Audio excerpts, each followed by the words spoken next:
How can you become a better communicator? How can you be an interesting conversationalist?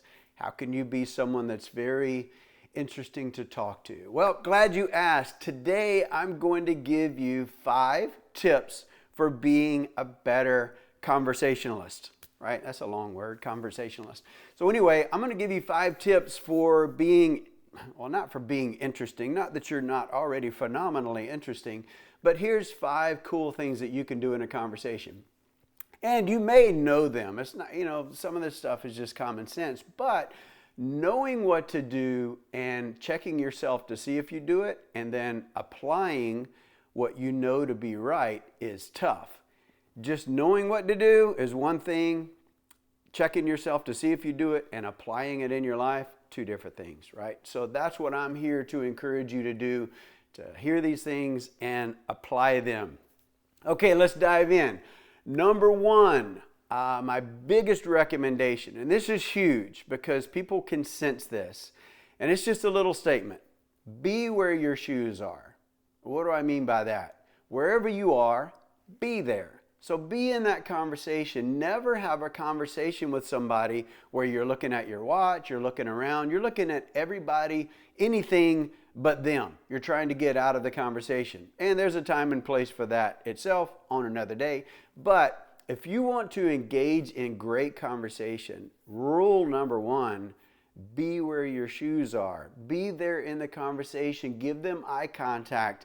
Give them validation that whatever they're saying is interesting to you. So that is sometimes hard to do because not everything everybody says to us, not every conversation that people have with us is a great conversation. Let's just be real.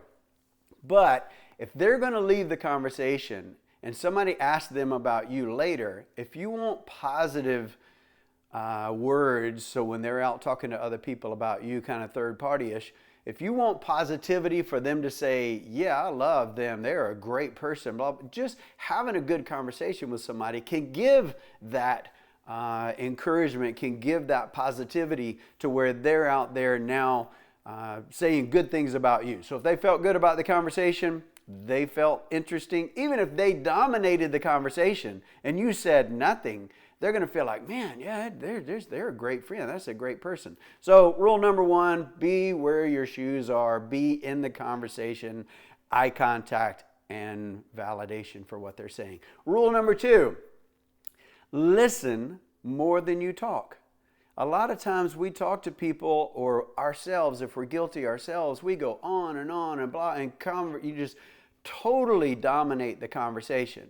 And you think, I'm the most interesting person on the planet, so you are lucky to be hearing what I'm saying. No. If you want to be an interesting conversationalist, you need to listen more than you talk. Even if you're 10% of the conversation and they're 90%, that person's going to leave thinking, wow, that was great.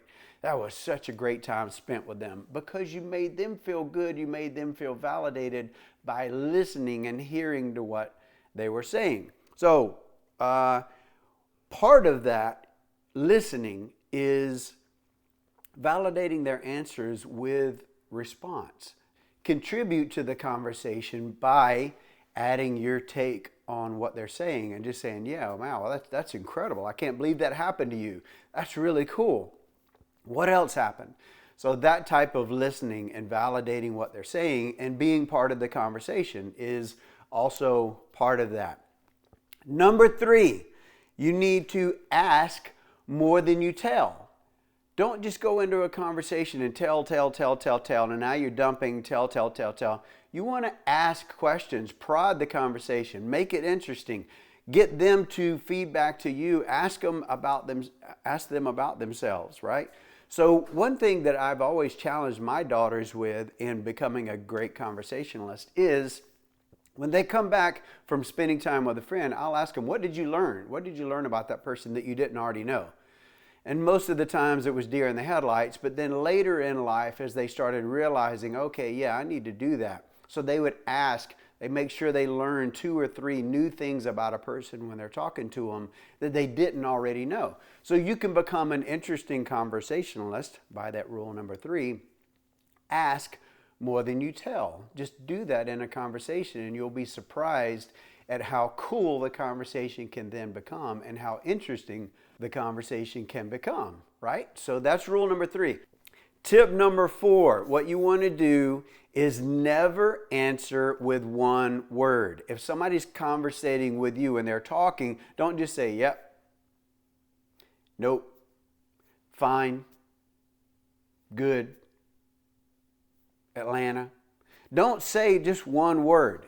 That is not interesting at all. And you're letting them know with your body language and your little one-word answers that I'm not into this conversation. I don't really want to talk to you. I'm ready for the next thing. Let's move on. But to be an interesting conversationalist, you need to elaborate on your answers. If somebody, yeah, thank you so much for asking that. As a matter of fact, blah, blah, blah. You tell them about that. So make sure, tip number 4, do not answer with only one word because it is extremely boring. And if it happens to you, and you've been the receiving end of that, it's aggravating. If you're wanting to talk to somebody and they're just one word, you're like, okay, let's just end this right now because this is going nowhere and I'm not having any fun. So make sure that you don't answer with one word. And here's the big one, tip number 5. What you want to do, actually what you don't want to do, is answer or respond to their statement or their story with your version of your story because you're one-upping them. If they say, man, I had a horrible day because of this, this, and this, and this, they're wanting to talk about themselves and elaborate on their problem and maybe get some help or advice, but just to, share that misery that they had a horrible day. Don't say, yeah, wow, I had a horrible day too. You won't believe what happened to me. Because anytime you take somebody's statement or story and you make it about yourself, guess what? You think you're becoming more interesting. You're not becoming any more interesting to anyone but yourself. So make sure, tip number 5, never up somebody. If somebody's telling you something, do not one-up them with your version of the story or your story, that what they're talking about, their misery, their celebration, their fantastic, whatever. Don't take their story, make it to yourself and go, well, this is what happened to me, because you're one-upping them. Don't do that. So those are 5 tips for becoming a better conversationalist. I hope you apply that. Like I said, knowing those things, pretty simple. Checking yourself where you are with those things and applying those things in your life, 2 different things. That's a big challenge. So just make sure that you apply those. Have a fantastic day and we'll talk to you next time.